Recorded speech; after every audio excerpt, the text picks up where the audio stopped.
Welcome to zero loss option trade.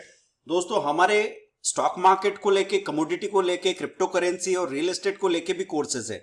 सबसे ज्यादा courses है intraday, option trading, Nifty, bank Nifty, swing trading और investment के भी कोर्सेज है।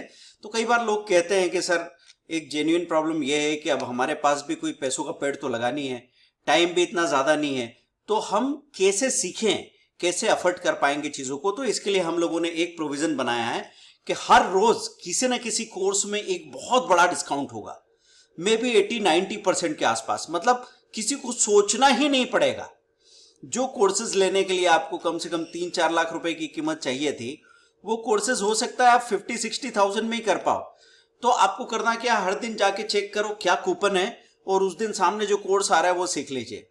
क्योंकि आपके दिमाग में बस एक बात होनी चाहिए कि 1 लाख रुपए आपने खर्च किया तो आपको कितना पैसा मिल रहा है। आज हम बात करेंगे फ्यूचर एंड ऑप्शन में जब आप ट्रेड करते हैं तो पूरे बाजार का सीन हमको कैसे समझ में आ जाए।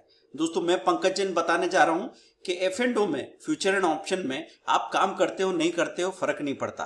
असल बात यह है कि फ्यूचर को देख के हम लोग इक्विटी कैश में क्या काम करें इसका पता लगता है। फ्यूचर को देख के मार्केट की डायरेक्शन क्या है, निफ्टी बैंक निफ्टी का मिजाज क्या रहेगा इसका पता लगता है।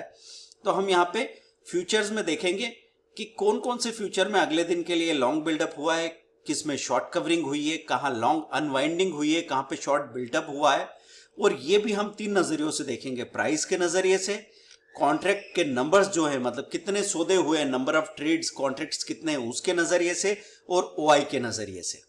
ठीक है दोस्तों, तो अब यहां पे बहुत आसानी से 3 मिनट के अंदर आप पूरे बाजार को खंगाल के देख सकते हैं कि बाजार में आखिर चल क्या रहा है और आपको क्या करना चाहिए। ठीक है, तो आप लोगों को यहां पे जो मैं बात कर रहा हूं,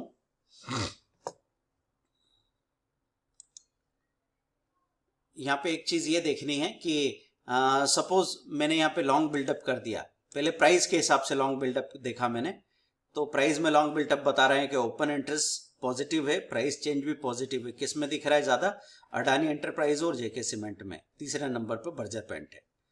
ठीक है, ये दिमाग में रख लिया आपने, नोट करके रख लिया।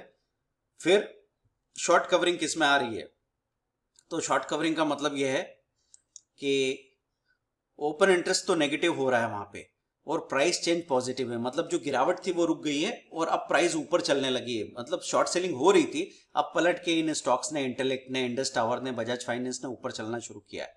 लॉन्ग अनवाइंडिंग जिनमें तेजी चल रही थी, ओपन इंटरेस्ट नेगेटिव हो गया और प्राइस चेंज भी नेगेटिव है। मतलब जहां तेजी चल रही थी ओपन इंटरेस्ट कम हो गया और प्राइस नीचे जाने लगी। Adani port, NMDC, Oberoi realty में ये हो रहा है। शॉर्ट बिल्डअप की बात करूं तो जहां पे ओपन इंटरेस्ट पॉजिटिव है, मतलब एक्टिविटी वॉल्यूम बहुत बढ़ रहा है और प्राइस चेंज नेगेटिव है, तो दोस्तों मैकडॉवेल, अपोलो हॉस्पिटल, BPCL में मंदी आ रही है नए सिरे से। अब यही चीज हम कॉन्ट्रैक्ट के नजरिए से देखेंगे। तो कॉन्ट्रैक्ट के नजरिए से लॉन्ग बिल्डअप कहां हो रहा है, SRF, Bajaj Finserv, Bajaj finance. Short covering कहां पे हो रही है, कमिंस, आइडिया और NMDC। लॉन्ग अनवाइंडिंग कहां रही है, RBL बैंक, ITC, ONGC। और शॉर्ट बिल्डअप कहां हो रहा है, लॉरस लैब, गेल और एक्साइड इंडस्ट्री। तो यहां पे ध्यान रखना है कि लॉन्ग जहां पे क्लियरली बन रहा है वहां तेजी करेंगे, जहां पे शॉर्ट क्लियरली बन रहा है वहां पे शॉर्ट सेलिंग करेंगे। आप फ्यूचर में करो हेजिंग के साथ या फिर इक्विटी कैश में करो, फर्क नहीं पड़ता है ना। लेकिन यहां जहां पे रिवर्सल हो रहे हैं शॉर्ट कवरिंग और अनवाइंडिंग, यहां पे अभी ध्यान रखना कि कैसा वॉल्यूम आ रहा है, क्या मेंटेन कर रही चीजें। अब OI की बात करूं मैं, लॉन्ग बिल्डअप कहां पे हो रहा है, कोल इंडिया, NTPC, बैंक निफ्टी में।